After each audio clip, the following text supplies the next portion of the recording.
Hello, everyone. I am really looking forward to today's episode because we've got an Earl guest with us. We've got Danny from Tug-E-Nuff. Hello. I feel like that's introduction enough because everyone It's a fucking round of loves applause. Maybe. Yeah, thank you. Thank you, though, yeah. And he's plied us with gifts because we have the new Aero Tug in our hands, as so to speak. Freshly launched this week. So Monday we launched that.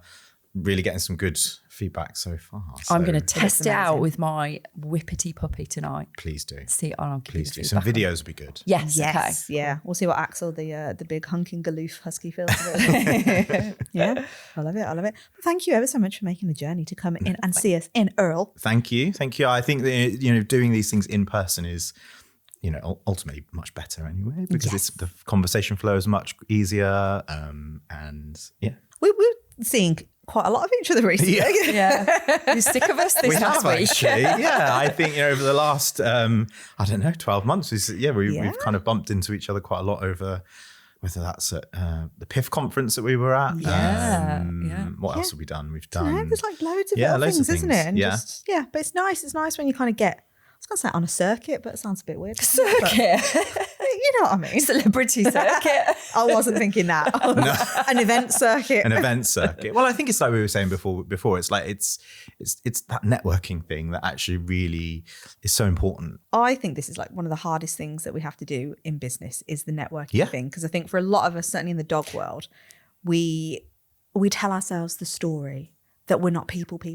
Mm-hmm. And we get into it to work with the dogs. And also, I think we're very conditioned to like wanting results right now as well.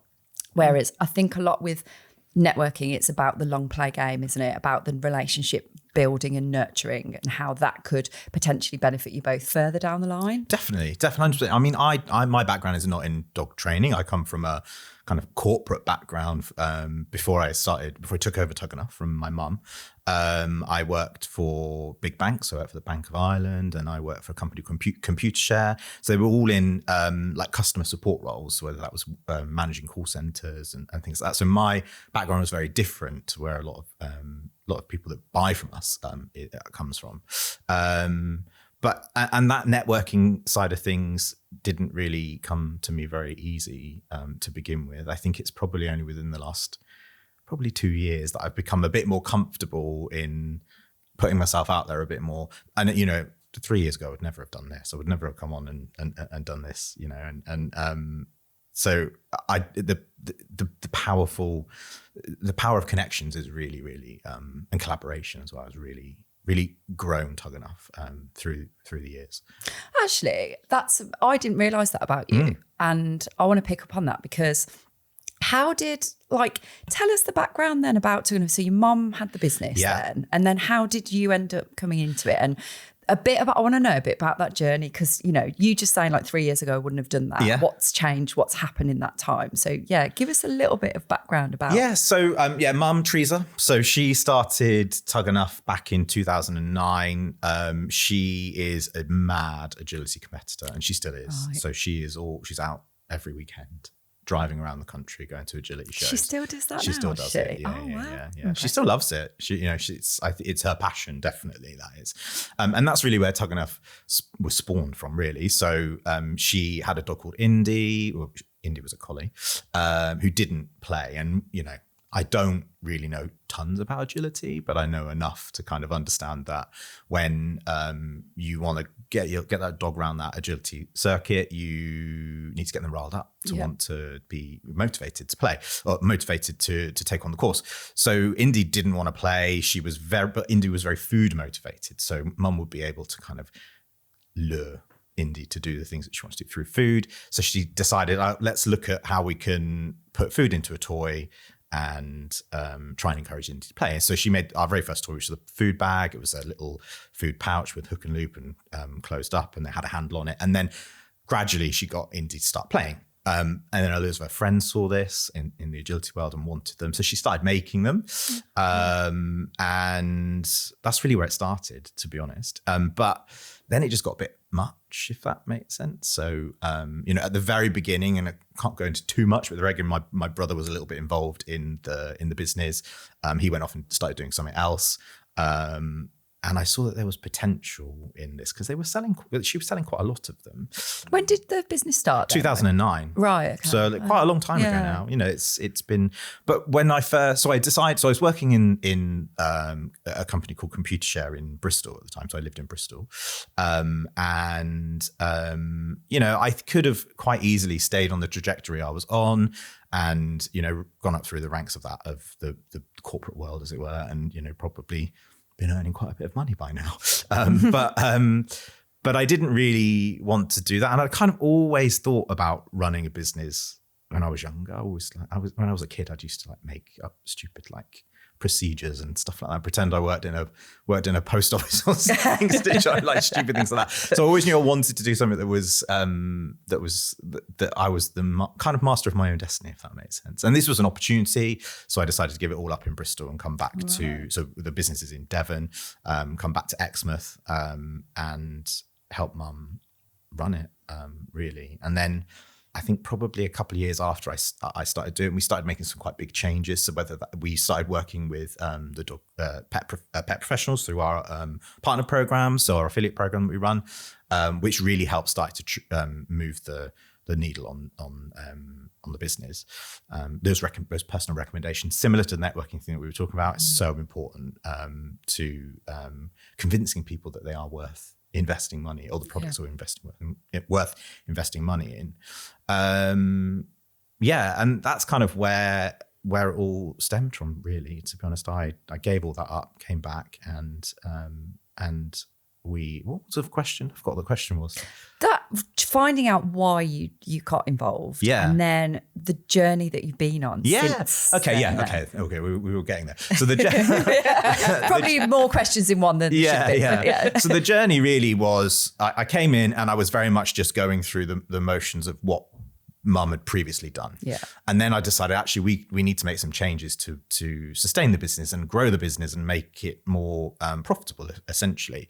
So we started working with the dog trainers, as I mentioned, through our partner program, because previously we were very much selling only to the agility world, which is obviously it's a big market, but it's still a closed market. But we decided actually, play, or using play in dog training and your dog's everyday life, just having fun with your dog, is really powerful. So we, I decided that we could start working with these dog trainers, promote the business, and widen the pool of customers that we had. And we definitely did that. And then I think lockdown came, or COVID happened, and that was boom. So was it? Yeah, right. It was the craziest time. It really, really was, because, and I'm sure everybody says this about COVID, but for us as a business, it was boom. I think I'm really bad with numbers, but I think we probably doubled doubled our turnover in 2020 to the previous year. And that continued into 2021 and 2022. And, that during that time, nobody knew what was going on. At that time we had probably 3 staff working for us in our manufacturing. I didn't know what to do, so I just sent them all home and furloughed them, because nobody knew what to do. So I was going into the office or into the warehouse every day, packing orders, sending them out myself. And I did that probably for about 6 months. So while all my friends were swanning around enjoying being furloughed, I was working, and nobody could understand that either. That was a really difficult thing for me. A lot of my friends didn't understand why I couldn't join in these wonderful Zoom parties that were going on. Because I'm up to my neck in fluff. Yeah, I'm working. Yeah, indeed. Literal fluff. Yeah. So COVID really was boom, and at that point, I was like, no, we need to sustain this. We need to keep this going after that. And I realized that actually, in order to do that, I need to start putting myself out there a bit more. And yeah, that's kind of really where we ended up from. I mean, there was a bit of a blip. I can't go too much into it in 2023, which kind of threw the business into a bit of turmoil. But, one thing I learned from that period is that actually being resilient is so important, and adaptable. So actually adapting and changing and moving, the biggest thing I learned from that, and I said I can't go too much into it, is about the way that you not tell a story, but the way that you are truthful to people when they ask you questions about things, and actually being honest and giving people the answers they're looking for are really important. It sounds really cryptic, but there we go. Anyway, the good news is we got over all of that. And then I think at that point, once that all happened, it actually gave me the freedom to be a bit more me in the business. And actually, my mum decided to step back. So she doesn't work in the business day to day anymore. Well, she kind of does a few bits, but she doesn't work in their day to day anymore. So I kind of took over, and that was really transformative for me, because I could start moving things in the direction that I wanted them to go. And that was, thinking about how we manufacture things. So, we were making everything ourselves, which is very, which I don't want to say this, but it was very, very expensive to do. So, we were able to outsource a lot of that to some really trusted manufacturers we've got in the Far East that work for us. And that kind of really transformed the business. I think that resilience bit that you mentioned is such... We were talking actually only this morning about the stuff that's happened to us over the last few years. And it's what would have broken you probably then enables you to get past that. Yeah. And at the time, I'm sure when all of that was going on, and I know what you're talking about here, because I remember feeling, because I was one of your partners and I raved about I still do. I love them. I think they're amazing toys and always have done, and sold so many of them on my puppy classes and all that kind of stuff. And then I remember when all that happened, I was like, oh my God, this could be the thing that like breaks them. Yeah. Oh my God. And I remember having that feeling of like, I care about your business. Like I didn't even know you at that point or anything. But I was like, this is really bad. It could potentially be really bad. And it could just fold everything. Like that. I really had those thoughts about it. Same as we've had thoughts about like Licky Mat when all the debacle with that happened.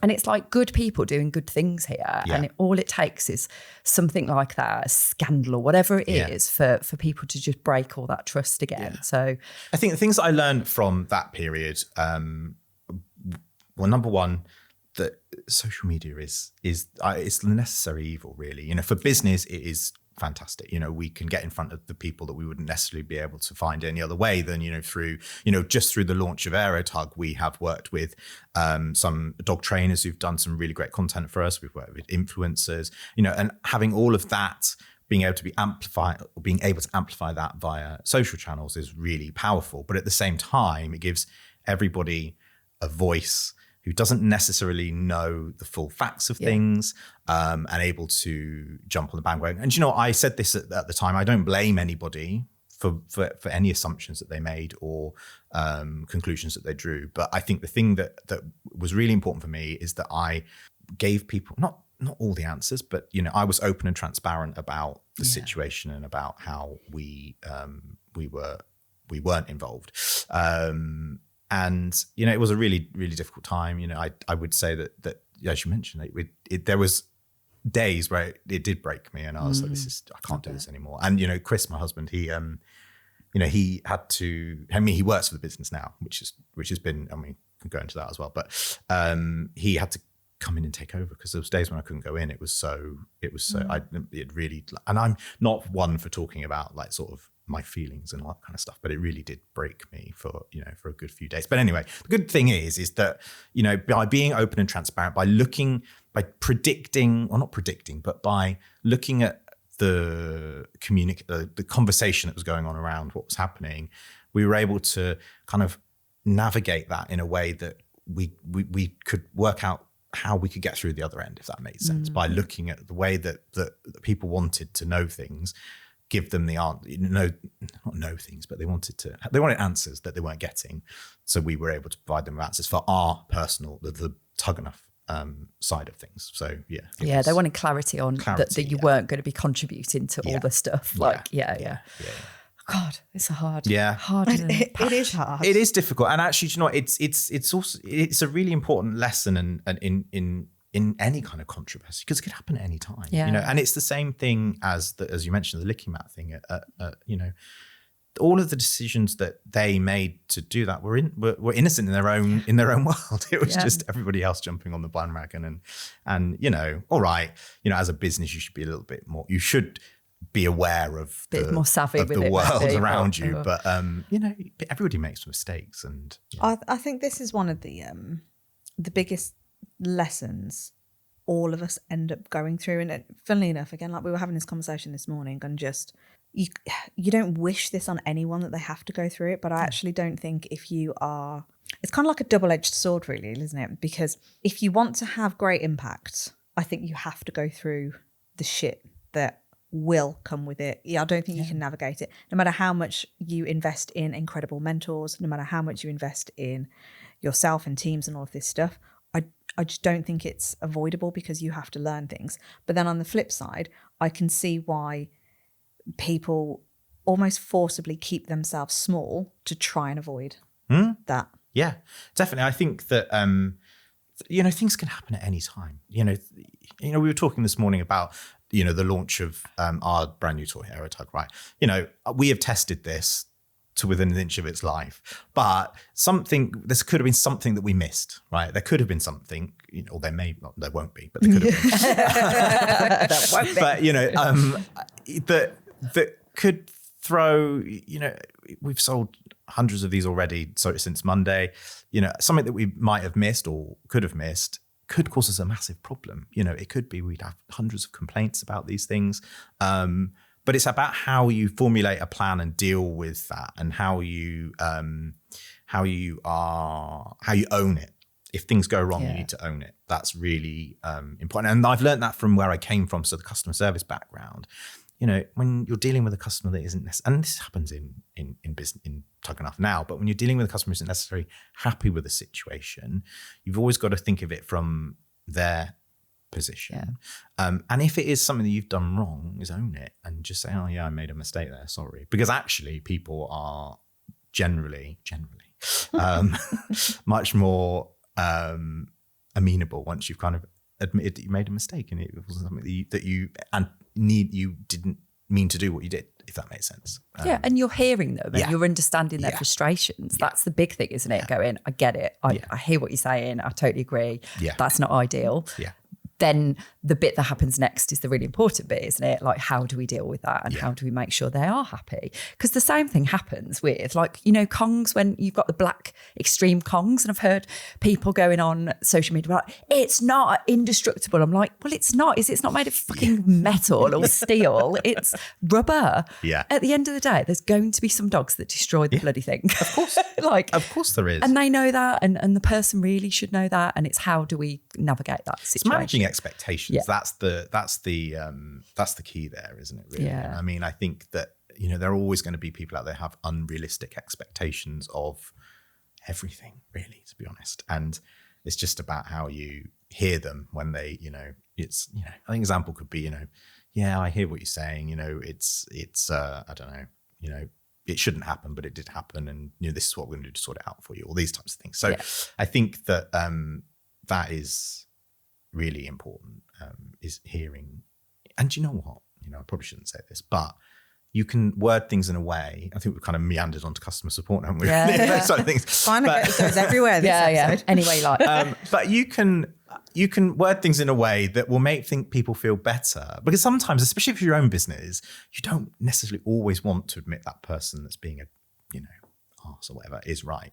But you can word things in a way that doesn't that makes you feel better. Like, I'm sorry you feel that way. I love that. I love that phrase. I love that. I mean, it's a little bit passive aggressive, but then the person's seeing the sorry, but you're not really saying sorry for anything you've done wrong. It's about the way that you're being sorry for the way that they feel about the situation. Sorry for the way and it diffuses it, and that's really important, for sure. Yeah. And waiting, that's really important as well. If you get a really irate customer, just let them simmer for a few hours or even 24 hours and then go back to them, because we've learned this as well. It's so people have a different perspective. Chris, my husband, says to me all the time, if people are sending you ranty emails or things like that, and I'll be honest, we don't get much of this, but if that happens, they're probably having a bad time themselves. So just kind of just give them time. No, the perspective might change in 24 hours. That's a really good learning, isn't it? Because we've figured this out. And I think this is really hard. Like, we bang on a lot about personality profiles. And one of the personality profiles, which unfortunately is me, is very quick. Let's do it now. Let's do it this. And I want to, if there is ever anything like that, I'm like, let me just solve it right now. Yeah. And actually, I'm like, it's the hardest thing for me to do, to wait. But you have learned to get better at doing that. Yes. It's such a good technique. It really, really is. It's even I do it. Like when I'm a customer, even I get quite irate sometimes. You probably might not believe it, but I do. But I'll rant at people and I be can like, see this in you. And but I do the same myself. So I'm going to look at this in 24 hours, and do I still feel the same about it then as I do now? And if I do, because 9 times out of 10, when you are, especially if it's a big company, the person that sees your email doesn't necessarily really care, to be honest. But if you're ranting at them and shouting at them, they're not going to want to help you. And that's one of the things from back in the day when I was working in managing call centers and dealing with irate customers. I mean, I worked for a company who held rent deposits for landlords. Right, so need say no more. Yeah, it was a nightmare. And every single call that I would take as an escalated call, as they called it, would be somebody shouting. It would be really, really, really difficult. It was really difficult. I don't know how the call center agents dealt with it really, but it's just let them calm down. Just I'm going to call you back. I'll call you back in an hour. I need to go away and find the information. I call you back, and generally speaking, it diffuses the situation. Yeah. And as long as you do call back and you are back, because that's going to be the next thing. You didn't fucking call me back. Yeah, definitely. I think a lot of us struggle with this as well, because certainly all the people that we end up dealing with, it's their business, isn't it? It's like, and when you are the person that is, you immediately get defensive anyway if someone said anything, even if it's a non-thing. You're like, oh, that's an attack on my soul, that's an attack on my baby that I've created. And all of the the stuff we were talking about at CBA Live, all the stuff that comes up with oh, that's on me, like it's that identity thing. And this is where you have to learn the skills to be able to manage all of these things, which is why we always say, like, business is more than tactics. It is who you are and what skills you can keep growing on you as a person. Definitely. And you know what? If you're a dog trainer, you're dealing with a smaller pool of people, and you're dealing with people that are generally coming to you. You can vet them a little bit yourself before you get involved with them. And if you think they're going to be difficult or cause you problems, you may not think that that's what you can do, but you could pass up on them and don't think it's a good fit. This is something we empower people to do by having the right conversation ahead of working with them. And that comes with discovering if what you have is what they need, firstly, and to see whether they're a good fit. And I think we're not great at being able to say no to people. I think we're fearful of sending them somewhere where they're not going to be as good. Their methods might not be the same as ours, and it's all this fear wrapped up in it. I need the money. I don't want to say no, even though I know there's something telling me I shouldn't be. A lot of skill involved in that, working on it all. Yeah, definitely. For sure.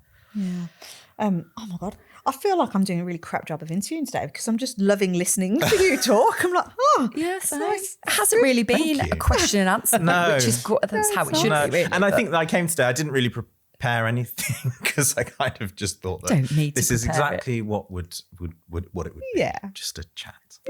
Fireside chat. All good friends now. I was expecting to see you in the pub last night, actually. Well, you would have been sorely disappointed if there was no beer on and no bloody food on. No, hardly. No. So that was actually a good lesson in customer service, actually, because the guy handled it quite well. He did handle it quite well. And actually, what you were saying about it's a them problem, if I'd have had the day from hell, I think I would have reacted quite differently, because everything I'd picked was like, that's not available, that's not available, that's not available. Fucking hell, I'm a vegetarian. What else have you got left? It was like, but I made it into a joke. He made it into a joke. it was like, you know, it was quite a nice vibe about it. But he matched you. He did, because I was like, bloody hell, what is there then? And he was just like, all right. And I thought, actually, if I was a different type of person here, if that he had been a different type of person and there'd been that kind of wall about it, I could see that I might have felt very differently about that experience. There's no might about it. I would have. I would have been like, Joe. But that is, you know, that's the other thing about dealing with the public or customers, is that you do have to mold yourself. You have to mold yourself to get the best out of the situation, really, for sure. And you know, you can read. I'm quite good at reading people, I think, and knowing what I can and can't say, or you know. But yeah, it's molding the way that you interact with that person to get the best out of the conversation you're going to have with them, for sure. Because yeah, if you clash, you're never going to get the solution that either party wants. No. So even if you just kind of bite your tongue a bit and just be like, okay, again, sorry you feel that way. Yeah. It is such a hard thing for us to do, isn't it? Because you almost feel like you're not holding that integrity line with yourself. You're thinking like, but I shouldn't have to do this and I shouldn't have to do that. And then you can get in your own way. And, you know, we made that error. Oh, yeah. And we're like, oh, wait, no, hold on. Put your ego to one side and just be like, no, okay, like, yes, there's a fuck up here. We didn't see it at the time. We didn't have enough time to simmer down from the stuff. And yeah, I think like it's just this whole theme all the time, isn't it? That I think people are so complex. We are so fucked up in many, many ways. And I can't even say that we forget, because I genuinely don't think the awareness is there that like we're all human beings trying to do the best that we can do every single day. Yep. Whether that's from a client perspective, whether that's you being the business owner, whether that's you being a husband, a wife, a child, a parent, like whatever it is, we're all just showing up in the best way that we can every single day. Yeah.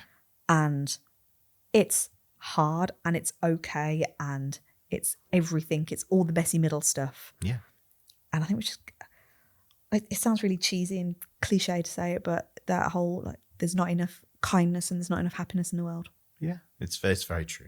I always try to be cheerful and happy, even if I'm not necessarily feeling the best inside, because, you know, that projects onto other people and then you make other people's days bad and things like that. So I always try to be happy or appear to be happy, or because it doesn't cost anything just to appear to be happy and smile at people, you know, like even just like when it's a real, you know, there's I've learned a lot of this through, you know, we do a lot of stuff in the US, and I think that's I love Americans because they, you know, they're always, generally speaking, they're always happy. They're happy to talk to everybody. They've got a very different and I'm being very generalistic. I understand that, but you know, it's just a case of, you know, I grabbed a coffee in Starbucks before I came here, you know, and the person, you know, hello, how's your day, you know, and it's just, even if it kind of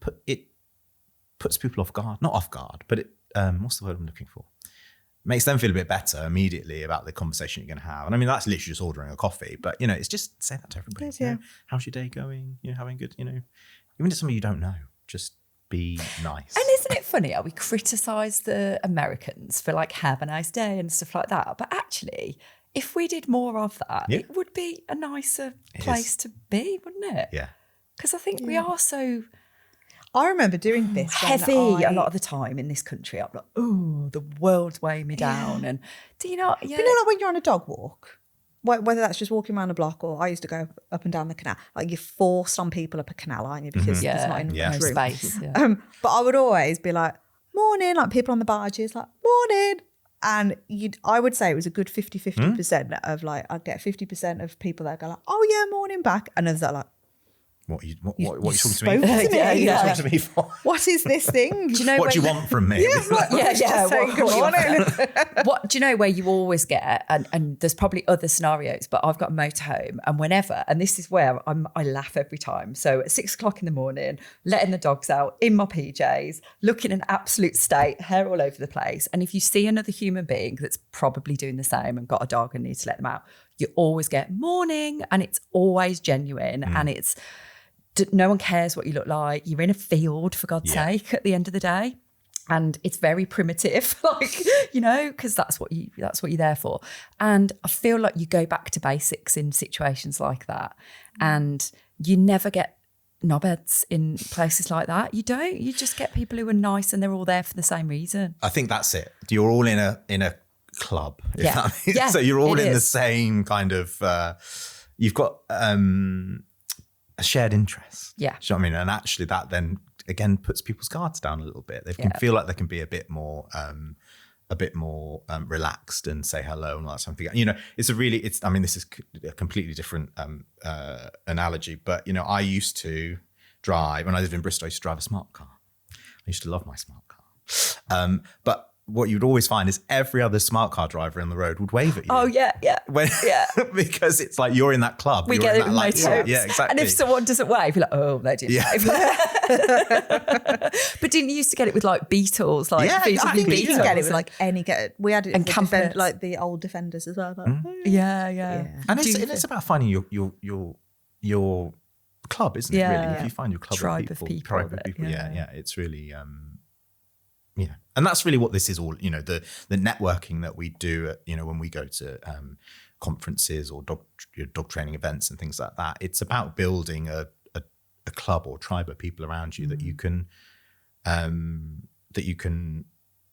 ask things, you can you know, float ideas with, and it's really important, I think, to have that. And I think that it's one of the things that I've really learned more recently is about expanding my world a bit more and finding other people that, you know, that PIF conference that we were, you know, that was a real turning point for me, because actually I thought it was going to be a little bit dry and a little bit conferencey and a little bit, I don't know, maybe not cliquey, but what I found is it was completely the opposite. It was, and it's the same with CBA, you know, it was exactly the same. It's not CBA Live.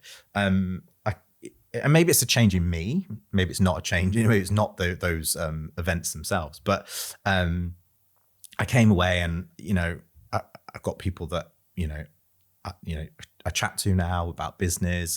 You know, you guys were, you know, there and we're here now. So that, you know, there's a good, I mean, I knew you guys before that, but you know, it kind of those wider things that you can get from just showing up and being present in those situations. So everybody that went to CBA Live, you know, they all were present. They were all there and they were all, learning things, speaking to each other, finding friends, which is really important, especially now. The world is a bit, I don't want to go into it, but it's just a mess. Really. Yeah. So, true. you know, finding friends and people that you can rely on. And you know, that's even down to like an economic position the world is in. It's really, you know, business is tough at the moment. And so having people around, filling your world with people that you can speak to or ask questions of or bounce ideas off is really important. Yeah, and I'm glad you've mentioned that, because I think again it's I do think it's changing, and it's nice actually to see that people are being more willing to be open and to, you know, share those vulnerabilities, and we are like forever grateful that people who show up in our space feel comfortable enough to do so. But it is that whole thought process of, it is still like a big journey for people. And I think when we're showing up at, even if I put my hat on like years ago now, when I was showing up to like local dog shows, and it was me with my little gazebo and my little magnetic decal stuck on my car going like, poor education, Joe Moorcroft, there I am. And I'm flying the flag for me. And my mindset at that time was, how can I try and get some work off of being here? And it was very much, I'm looking for clients to come and buy my service. And that never served me very well. No. Yeah. But it's a hard thing to change your mindset around. So how does that kind of work with you guys with the product? Because I imagine there's lots of similarities, but then also the products are a bit... Yeah, so air quote easier than a service to sell. You say that. I think that when people are handing over cash for a physical thing that they're going to receive, there's lots of barriers that you come up against, especially in this in the day now, more recently. So people want to know, they need to know the answers to all the questions before they decide to buy something. So on a real like sort of product level, they want to know they're going to get it quickly, you know, so we have to answer those questions. They want to know that it's going to do what it says it's going to do, and that if it goes wrong, they've got somebody to talk to sort it out. So those are the things that we kind of put in place. And we're always working, always changing that and listening to what people tell us,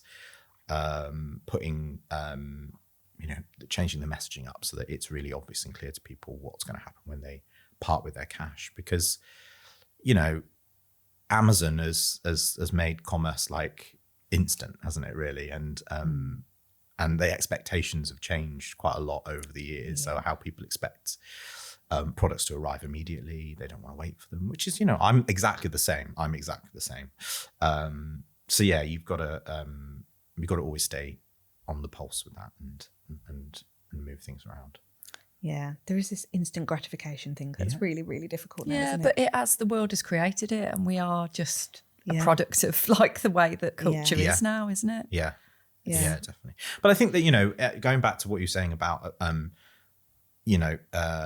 how we adapt and things like that, you know, we put ourselves into situations where, you know, we do a lot of events and things like that as a business, and when we take our products out. So the things that I've mentioned to you, like where I've taken the PIF conference, is like I've taken myself to try and improve myself. But you know, we take our products out to a lot of events, crafts. We do that every year, and that's a real. I mean, I love it, but it's hard work. It's hard work, and it's always an unknown. It is always an unknown what's going to happen. You know, we were talking before about, you know, we went to a new event that started last year called London Pet Show. We anticipated, you know, it was billed as a replacement for Discover Dogs, which the Kennel Club used to run, but they stopped doing that a few years ago. We made an assumption, well, I don't think it was a bad assumption, but we made an assumption that it was going to be in London. So there's going to be lots of people. It's going to be, and it was billed as the London Pet Show. So it was like going to have huge amounts of footfall. So we'd like built up, we'd built, you know, we'd invested in graphics, we'd invested in product, we'd invested in all these different things. And we showed up and nobody turned up. It was the most bizarre weekend of my life. You're like, what's happened? Yeah. It was, I mean, you know, I think ultimately it turned out that the organisers just hadn't promoted it at all. And yeah, they were literally pulling people off the street. And it was in Olympia. Olympia, yeah. So you would think that would be big old space. Yeah, indeed.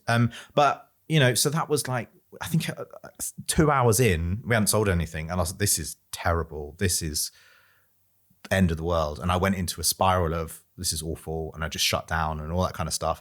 And then I thought to myself, do you know what? No, this is we're in this situation. I need to turn this around and make sure and turn it into something positive at the end of it. So I actually took that opportunity to then just go and speak to all the other vendors that were there, and you know, yeah, there was a bit of moaning and a bit of bitching, but actually came away from there with, you know, some contacts at Medical Detection Dogs. We set up I can't remember the company now, but we did a joint giveaway with them. So actually I took that terrible situation and turned it into the best positive that I could out of it by making connections, speaking to people, and winding my circle of contacts, which was the best I could get out of it.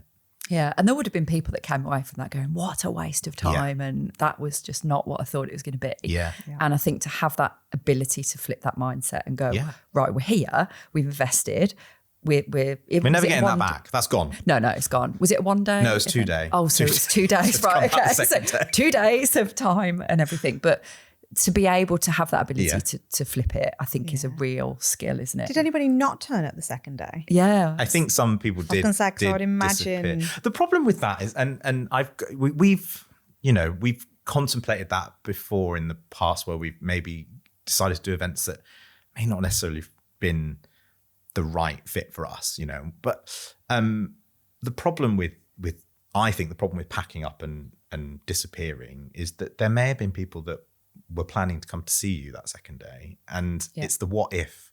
It's the what if I'm not there.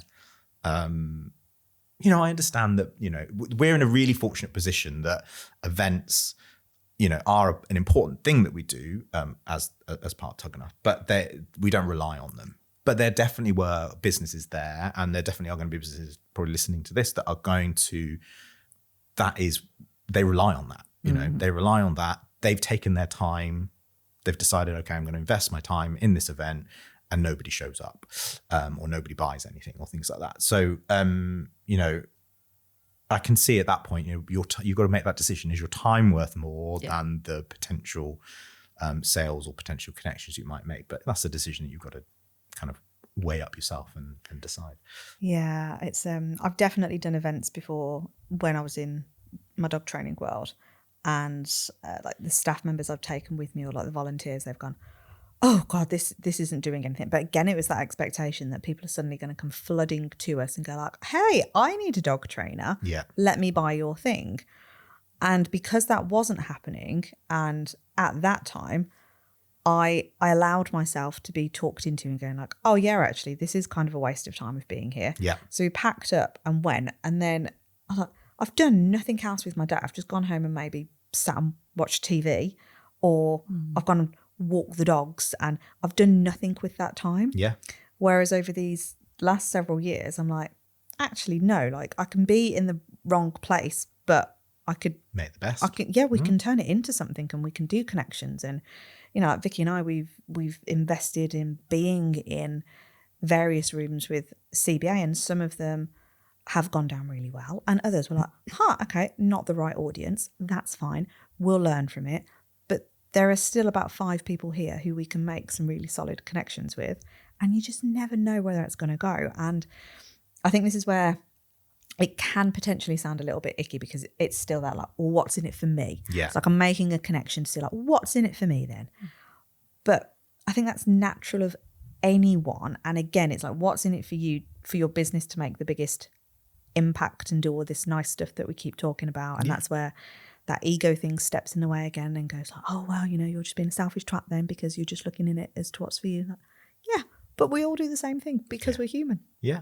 Yeah, definitely. And I think you touched on this earlier on, is that, and especially for dog trainers, you know, you go to events, sorry, I keep hitting that microphone. We go to events, and, you know, the people that are there are probably not that likely to buy from you at that moment in time. But if you can make an impression on them, then they're going to think of you in the future. You know, if they do have a problem that they need to solve, then they're going to think of you. So maybe think about, you know, I don't know, if it's really quiet on your stall or your stand or whatever you've got, you know, could just go and speak to the organisers. Can I, you know, do something in the ring, or can I go and, you know, I don't know, just think of something else that you could try to do to turn it into a positive. And I think that it is a mindset shift, because you and you guys called us out on it at CPA. How did we call you out? Thank you for that. So, you know, not just you. No, it wasn't just you. I said us. There we go. Call everybody out.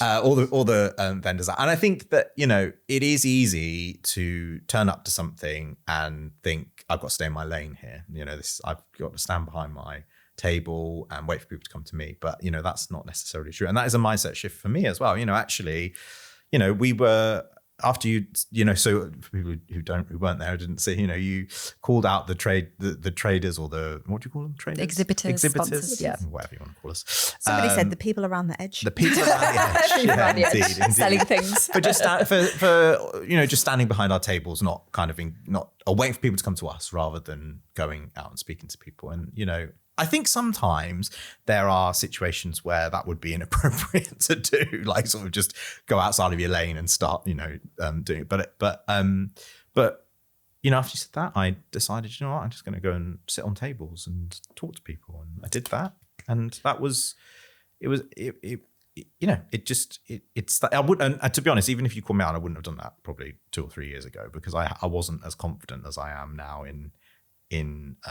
myself and the business. And And actually, how my journey to kind of become a bit more confident is doing things like this, where I've put myself out there and put myself in front of the business, if that makes sense. So, and that's really something I wasn't comfortable doing for a very, very long time. But now I feel confident doing it. You know, I just recently started doing, and this I can't believe I'm doing this, TikTok lives. Have you? Yeah, which I thought I would dread, but actually I really enjoy doing it. Do you? Yeah, it's quite cool. It's cool speaking to people that that you have to really think on your feet on that and really be like some of them will get lots of people interacting with us and asking questions about products and talking to each other, and then some you'll get none. So then you have to kind of really kind of think on your feet and be like, okay, now I need to not make up a question, but make a question or make a comment that kind of moves the conversation on and keep people engaged. But they're really, again, it's just putting yourself outside the comfort zone a little bit and just doing it. Because actually, do you know what? Most of these things that you do are not as bad as you think they're going to be. Yeah. You really, it's in your head, isn't it? Yeah, a lot of it. Yeah. Really is. Really is. And once you've done it. And do you know what? If you make a mess of it, you've tried. Yeah. It doesn't really make a huge amount. You can learn from those mistakes and tweak it and do better next time. Yeah, we've just done an episode on fear of failure and how we often are over dramatization isn't the word, but you know what I mean? Like you catastrophize all the things, like people are going to think this of me, that of me. And one of the things I said was like, I think most people are rooting for people and want people to at least try. And if it doesn't work, it doesn't work. And then like Joe sort of commented on but actually we kind of do want people to fail in a way without subconsciously thinking it. So there's so many weird things wrapped up in your brain. But I think the overarching thing is like, we're going to respect somebody for putting themselves out there in the first place, whether there's a bit of jealousy, a bit of like, I wish I could do that and I can't, or it didn't quite work, whatever it is. But I think to have that feeling of, you know what, I've tried and each time I do it, I'll get better at it. Yes. And that's the thing I've learned massively from being in CBA is like, when we did this podcast for the first time, like, how are we going to show up? Like, what are we going to be like? Are we going to be funny? Are we going to swear? Are we going to just be us? And it's like, well, of course we want to be us, because who wants to put a facade on? Who wants to play a role? And you've got to go back and watch the first few episodes of this. It's like, whoa, different people. We feel like we were quite wooden, but in our version of that at the time, that was being relaxed to being us.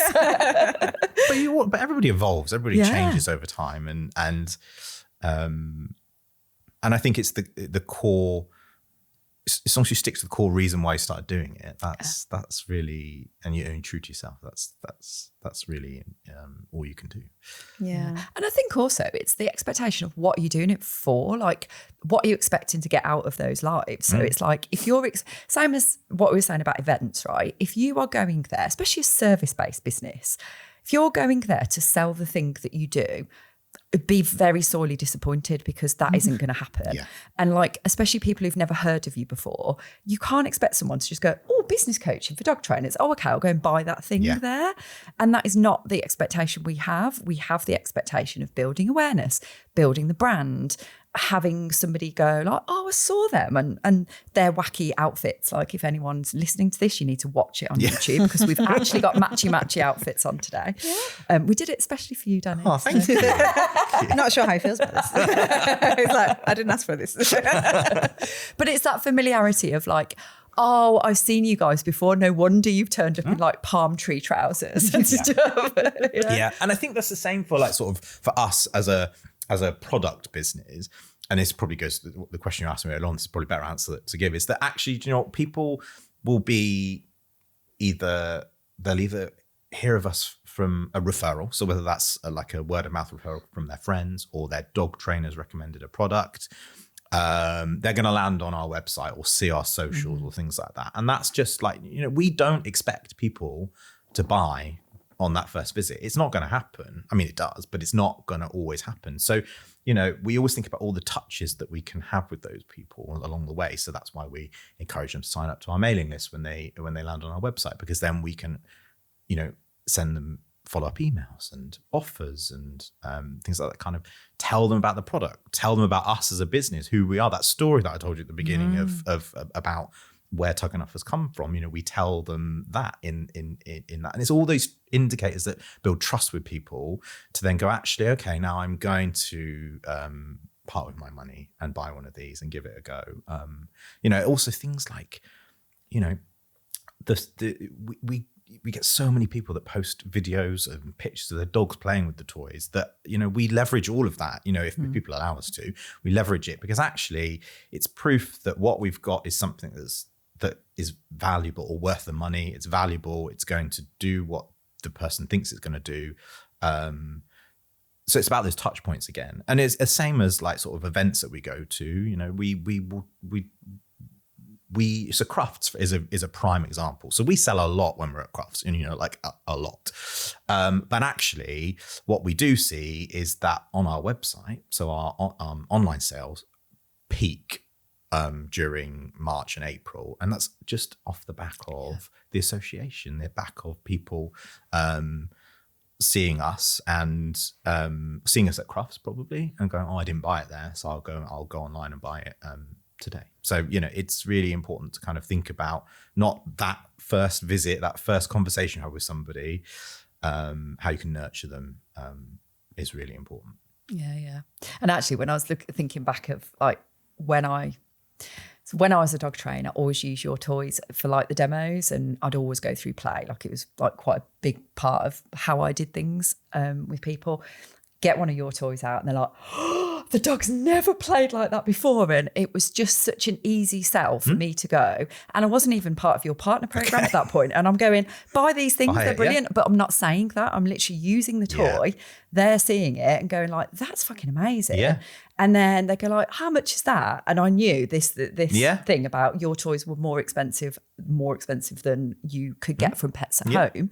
For example, I'm like, yeah, it's like 20 quid, but I guess you've got to see the value in it yourself. Like, do you feel like that's going to be, oh God, that's nothing. Yeah. Like if that means that dog does not bite my arms and does not act like a complete nose and loves like a play with me, I'm in. And so for me, I'm like, there you go. It's all about solutions, isn't it? Yeah. And I think that's where you kind of have to, if you're listening to this, where you have to think, what solution do you offer people and how can you identify the pain that those people are in or the problem that they have and then weave your service or whatever it is into that as an answer to it. And, that's really, I always say that, and I shouldn't say this, but I always say that our toys are the conduit, really. Yeah. They are the good thing. word. Yeah. Conduit, yeah. They're the thing that they're not a miracle cure on their own.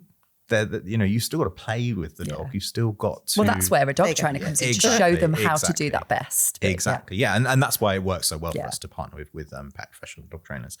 But, we then help people after they've purchased by, we've got loads of, we've invested so much time and energy and money into creating training videos. So that's game videos. So we've kind of disguised these training things as games that people can play with their dogs with the product. So, that then is building more value or perceived value into the money that or the cash that they're giving to us to buy the product. And I say that it's perceived value. It is something that I'm actually really passionate about because I wouldn't feel comfortable just selling somebody something and saying, bye-bye, you're on your own now. Because that's not how I would want a company to deal with me. Yeah. I remember because my toys were so well used, some of them like the fluff would like dwindle after a bit of time. And I remember like sometimes bringing the toy and going, right, this looks a really shit version of this toy, but I can promise you this toy. And I think in the end, some of my toys from you were like 10 years old. Okay. And I'm like, this is that old and well used and loved by all these different dogs. I was like, and then I'd pull another one out and go like, because I would have them to hand in case somebody wanted to buy one there and then. And I go, but this is what it should look like. They'd be like, how do I get one of those? And I'm like, well, you can have this one if you pay me 20 quid. Yeah. Or whatever it was. And so like, again, it's that this is a really old version. It lasts. Yes. And it was that I used to go, no, you're not paying me to do this thing. You're not like telling me to do it. I can see it for myself and therefore they're seeing it for themselves. Yeah. So, yeah. It's amazing how you can do it for other people's stuff, isn't Yeah, it? but it's hard to do it You have to yourself. really look at your own business and go like, okay, so what solution am I providing? How can I show the value? How can I do all of this without But I think just it's listing? it's really tough because you're in it all the time. Yeah. You need to take time out to kind of go, right, what is it that I'm doing this for? Number one. And how can I convey that to people in a way that will make them feel confident in paying me money to do it? And I think that's obviously what you guys talk a lot about. But it's really difficult to get out of the weeds, and I'm really guilty of this. And then it's that saying, isn't it? Working on the business rather than in it, and it's really tough to distinguish the two. I think Feels a little bit alien at first, doesn't it? Because like you're going into it because you've seen an opportunity, whether that's an opportunity because you get to do the thing that you love, or it's an opportunity to go, like, ooh, there's a market for that could make thing. some money. That could do something, and then it's like, oh shit! Now like year 1 or 2 or that first phase you're in, you're just like, fucking hell, just Deliver it, just go. And then you're like, oh, when have I got time now to work on the business? Yeah. And what does that even look like? And how does all of that stuff happen? And I've never known a time in business, but since I took over, that things have changed so rapidly. Like I mean, just last week, the beginning of July, the EU just decided that now they're going to charge €3 of duty on each product that you send into the EU. So there's all these things that you have to always keep on top of that then stop you from being able to take that time away and kind of go, right, how am I going to move this forward? Because the things you have to learn and things that you have to get involved with is just endless, really, to be honest. And it gets more complex as you grow. Yeah. Oh yes, yeah. There was a phrase used. I think it got used at CBA Live last week as well, actually. But Rob Moore definitely used it on our podcast, like new level, new devil. 100%. I really like that. I really like that. I want to circle back into, because you've referenced a few times now that like you wouldn't be doing things like this if it was 3 years ago. You and your confidence. You're going to grown pinch so my much. question. I had this in my head. Go on. Go on. We are the same. I know. It's fine. We're on the same team. What was it that started that journey for you? Like, was it again, kind of like a few questions wrapped in one, but what happened to make you go, I need to do something different? Or has it been just an accidental journey? And what are the steps you've taken? I think there's been a few things that have happened along the way. I think it's definitely been a journey, for sure. I think that the thing that happened in 2023 really freed me a bit. It's a really, it allowed me. And I think actually the situation really was more that my mum decided to step away. So before that, because she started the business, I was very much always kind of deferring to her kind of thing. But because she decided to step away, it gave me a bit more freedom to just go, actually, do you know what? We need to change things and do things differently. And, this is, again, really one of those cliched phrases, but, it's if you keep doing the same thing, you always get the same results. And I just thought we need to grow this. We need to grow it for the family, definitely. So my mum and dad are still directors of the business, and along with me. So they still rely on the business. So we need to become more profitable, sell more things. So I think that gave me the freedom to be able to go, okay, I can take this in the direction I want it to go in. But then I realized very, very quickly that I needed to then become the spokesperson for it and go and put myself out there a bit more. So, we did things like, podcasts. So, I've done a fair few of these now where I talk about myself, put myself out there a bit more. So I've even spoke to you guys about speaking at CBA next year. So don't know what I'm going to talk about. But actually, do you know what? I actually now do, I've got in fact, just did it for the dog trainer school a couple of days ago, a webinar on collaboration and actually using collaborations that are beneficial to both parties to improve your visibility and find more clients and do all those types of things. Because I think that putting yourself out there and being the face of things is you can't hide behind it. Then it becomes, and I think that's where I've actually started to become a lot more comfortable in myself and more confident in the business as well, actually, because it's got a direction. It's got somebody at the helm steering it in the right direction. Does that answer your question? Yeah, I like it. So did you think, because my business brain is hearing like, ooh, personal branding, ooh, storytelling, ooh, all of these things, all of the themes there actually were kind of at CBA Live as well. Did somebody tell you that this is what you needed to do? Was it an inkling that you needed to be the face, or how did that come about? I think I knew I needed to do it, but it was how to do it. So at the very start, after everything that happened, I started working with a PR consultant,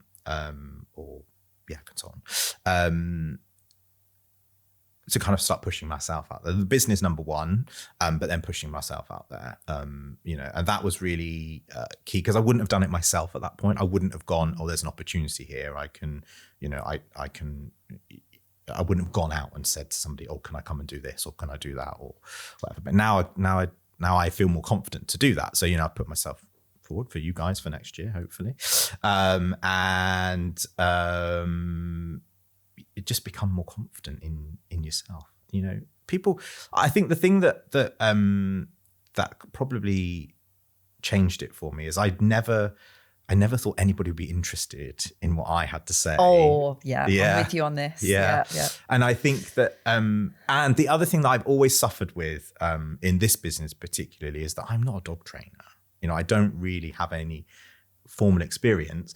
I've learned a huge amount I've been doing this for 13, 14, probably longer than that now, years. So I've learned a huge amount along the way. And I'm confident now in recommending products,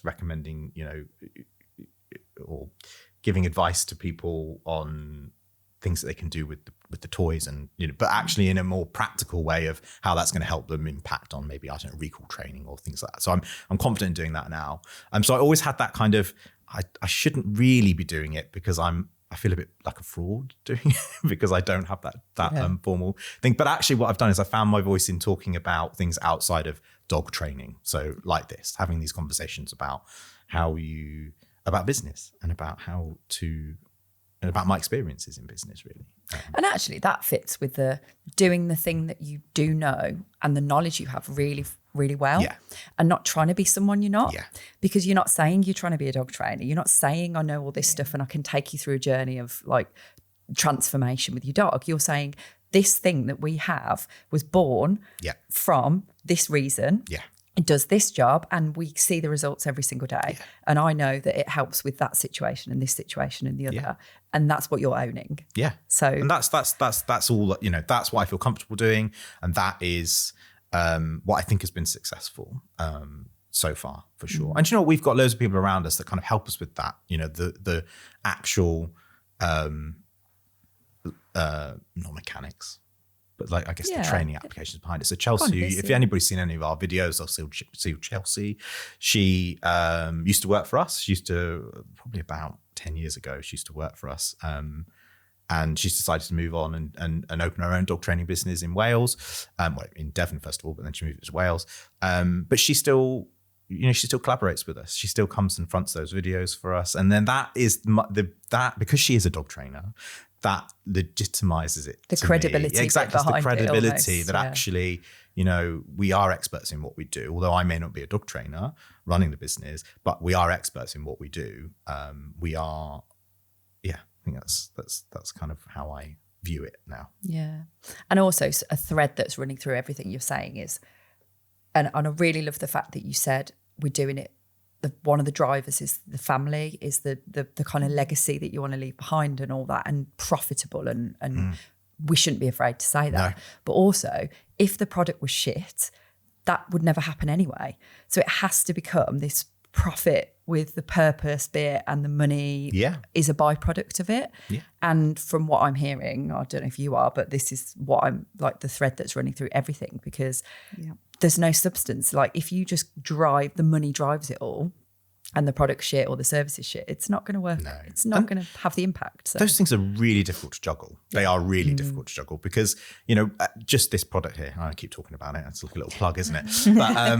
But we'll keep doing it. But, we spent a long time developing it and also quite a lot of money developing it. And the reason we've done that is because I could have gone to a company to make that for us and make it as cheap as possible. And it would have fallen apart. And then, or it may have fallen apart when people use it, which is not the experience I want people to have, number one. It would just be a cheap money-making exercise of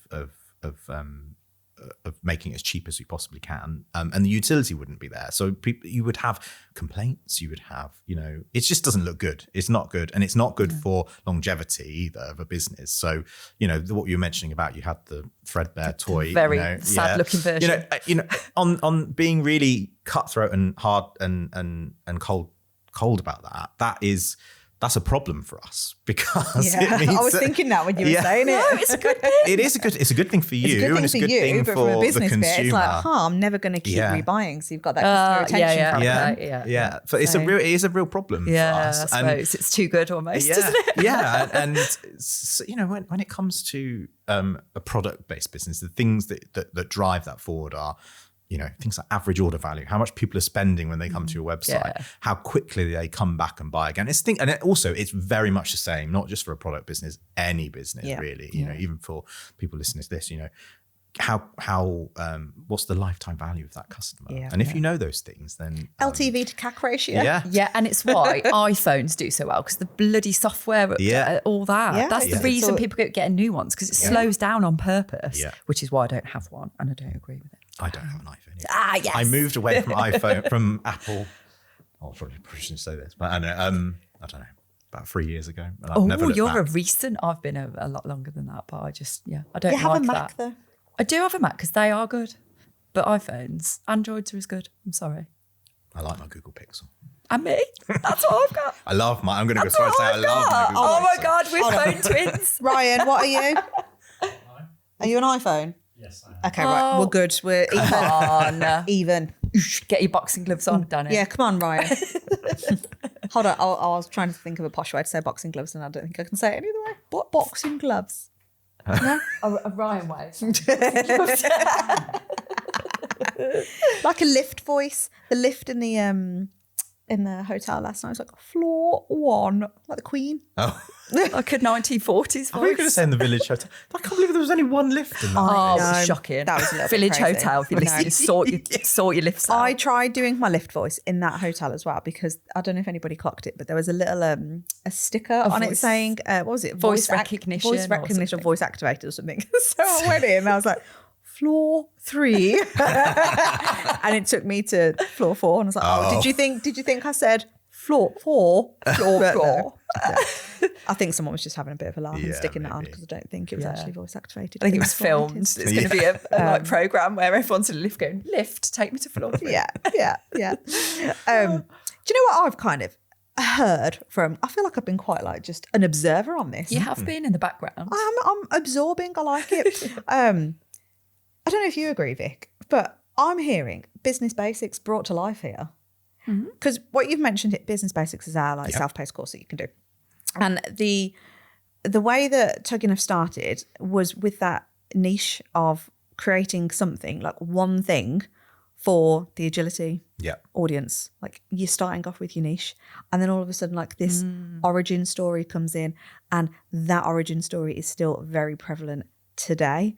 And it's lovely to see that like weave everything through. And then we've talked on like customer journey and how like what are those touch points that somebody has, and these are the fundamental pillars of creating a long-term sustainable business. So I just thought it was quite interesting. I'm sitting here absorbing, seeing that course kind of brought to life in a real life business. And that for me is the thing that I love, because when you get all of those pillars working really fucking well, and actually I love it even more that Tug-E-Nuff is as old as it is, because it's still youngish in the grand scheme of things, but the fact that for some people listening, they might just be starting out in their journey. They might be like a year in or 2 years in, maybe even 5 years in. And when they've not even looked at any of these fundamental pillars, the foundational elements of business, it just proves to me that's like, look, every air quote successful, define your own version of success, business still follows this structure. Yeah. Even if you're not intentionally going in and doing it. And this is where I just think we saw that opportunity to be able to share this information with everyone, to go like, look, you can kind of shortcut here if you listen to people that have done it the same way that we can all learn off somebody else, same way that dog trainers will learn off other dog trainers to shortcut their knowledge instead of trying to figure it all out themselves. And and people might be listening to this and listening to your story going, but you're Tug-E-Nuff, like you're a big company, you're in a different league, and it's like, it's the same principles, it's the same foundational pillars, like everything that you've just said there can be applicable to a business like that, to a dog training business, to whatever, 100%. Dog walking, whatever you do. 100%. And I think this is the thing to take away from it as well. Yeah. So don't be sat there thinking it's out of reach. No. And it is those fundamental things, just thinking about, the thing that most of the things that I think about come back to, if I was a customer, how would I think about that? What would I feel about that? What would I be happy with that outcome, or would I be happy with, so it's always thinking about yourself as a customer. I've got a really terrible habit of giving and this is not a terrible, I'm saying it's a terrible habit, but it isn't a terrible habit. Giving everybody the benefit of the doubt, number one. So that isn't a terrible habit, but also about thinking about scenarios. So that's the terrible habit, is scenario planning things in your head. And that's the worst thing you can do, because actually the best thing to do is just adapt and react to things that happen, rather than, well, I can't do this because I need to do that first, or I don't know, or, I can't do that because somebody else down the road does that. It's just do something and then adapt afterwards, because procrastination is we don't get anything done. No. It is stories that you say to yourself. Yeah. And there, again, it comes back down to that thing we talk a lot about. Whose story is it? Is it yours? Is it someone else's? Yeah. Has someone else had a bad experience and you're putting yourself in their place before it's even happened, before you've even tried it, and you're paralysing yourself before you've even made an attempt to do anything. Yeah. And we're so scared in that fear point. Yeah. Oh, I still come back to my humans are just fucked. It's amazing we managed to do anything, really. It is, isn't it? Like, we get in our own way so much. Yeah. But then I think that's when you need people around you. You've got to get that around, those people around you that are going to champion you. I can never say that word. Champion you. That's the one.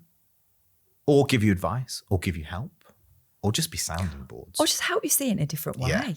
Yeah. Ask you the right questions to be able to put it in a different perspective, rather than maybe give you the answer. Go like, I'm going to ask you this question and see how you feel about it. And then for me, the people who've made the biggest impact are the ones that I come to the conclusion myself, and I'm not being told to do anything or like have a look at it from this bit. I'm like, oh shit, it is me, and I know what I'm doing, and what a great question to be asked, and I've never been asked that before. Yeah. And it's that light bulb moment. And I think it's also, we're really as humans or people, we're just really, when people start to challenge you start to clam up a bit. Don't you? That's really like, you don't want to be wrong, but that's just human nature. But actually it's just having an open mind and just going, actually, they're asking me that question, or they're telling me this that I don't want to hear, but is it true? And as you said, make your own mind up. Just, think through the comment or the question you're being asked, and decide for yourself whether it is something that you need to work on or change. It's the ability to open yourself up to be coached, I think.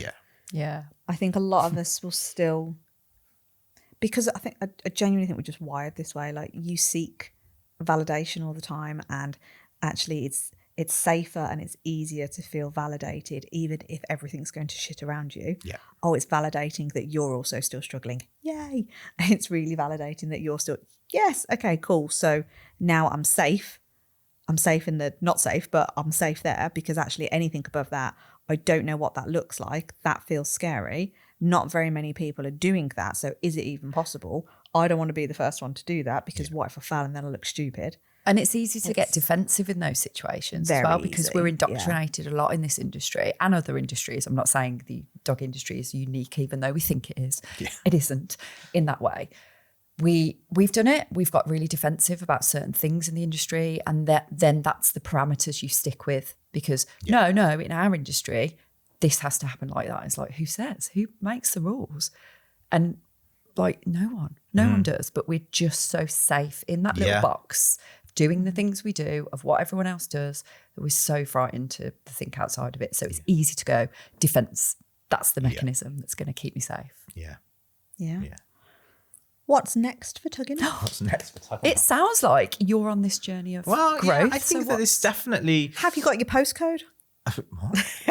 Destination. I was going to say, that was a little test if you were listening at CBA Live. I nearly failed, but I remember just at the last minute there. I think that for us at the moment, it's stability actually is really the name of the, it's a very turbulent time. So it's actually just bringing a bit of stability to the business.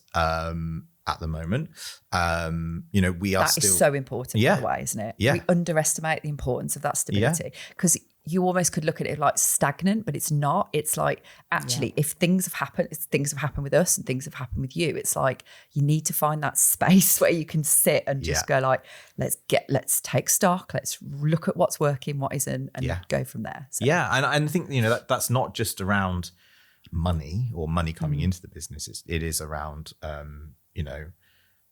lots of different things that, like stability around, well, money is probably the main thing, but it's like, it's that foundation, isn't it? Building the foundation and making sure that so what we're starting to look at is, costs for everything is going up. Do you know what? Everything is costing more and more. And there's only, we can put the product prices up when we will probably have to do that at some point. But I think one of the things that, and I took this away from Joe from Door West, actually, from the PIF conference that you did, is that actually we're starting to really look at all our processes, so everything that we do, and find the bits and pieces that we can save money and be more efficient on,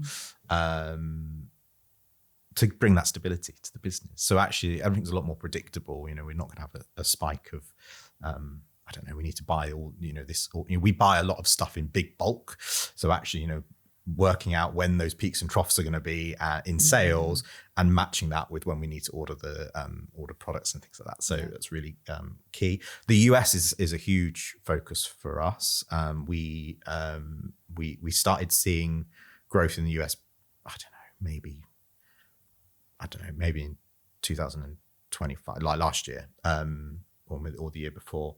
But that's been a real learning curve, actually, to be honest, because we've had to, sort out logistics. So I've had to learn all sorts of things. We've had, obviously, tariffs that we've had to overcome, and it's a whole other level with a product-based business.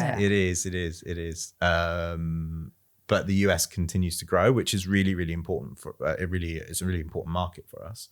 And just keep going, keep developing products, because that is, when we talked about the longevity of the product and people not buying more because they've broken, that's the other way of injecting more life into the business. And it does refresh things. So AeroTug's launch has definitely refreshed things. It's given us something new to talk about, something exciting for us to get our teeth into and launch and promote, but continue doing that, because we need to every now and again breathe new life into it, essentially, get people talking about it, and then we then ride the waves of that throughout the following months. But I think that it is something I need to work on, actually. I'll be honest, it's working on what the actual end goal is.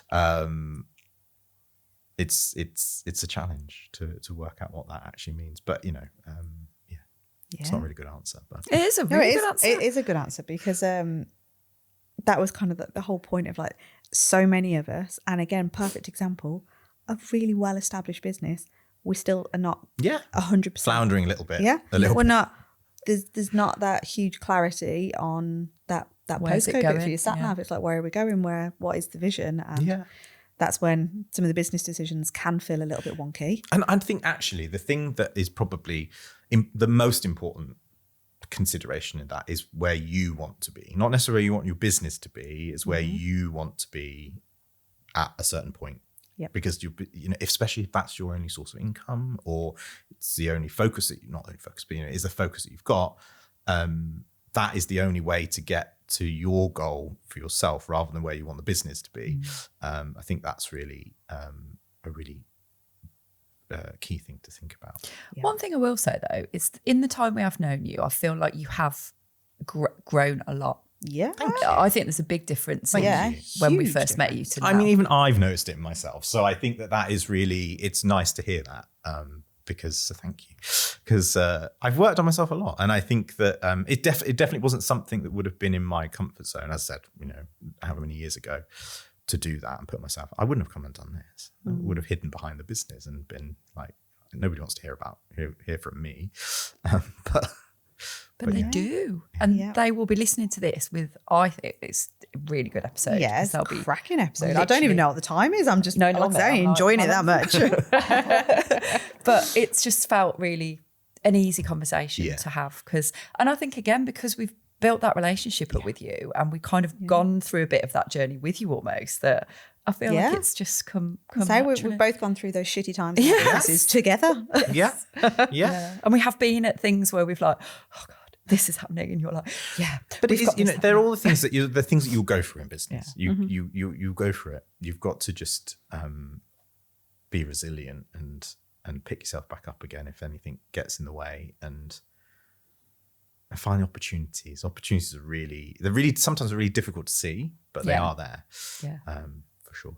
Yeah. Oh, I love it. I feel like that's a good place to end it. Like, look for the opportunities. Yeah. The wood for the trees. How many other ways can you say it? I know. Insert other things here.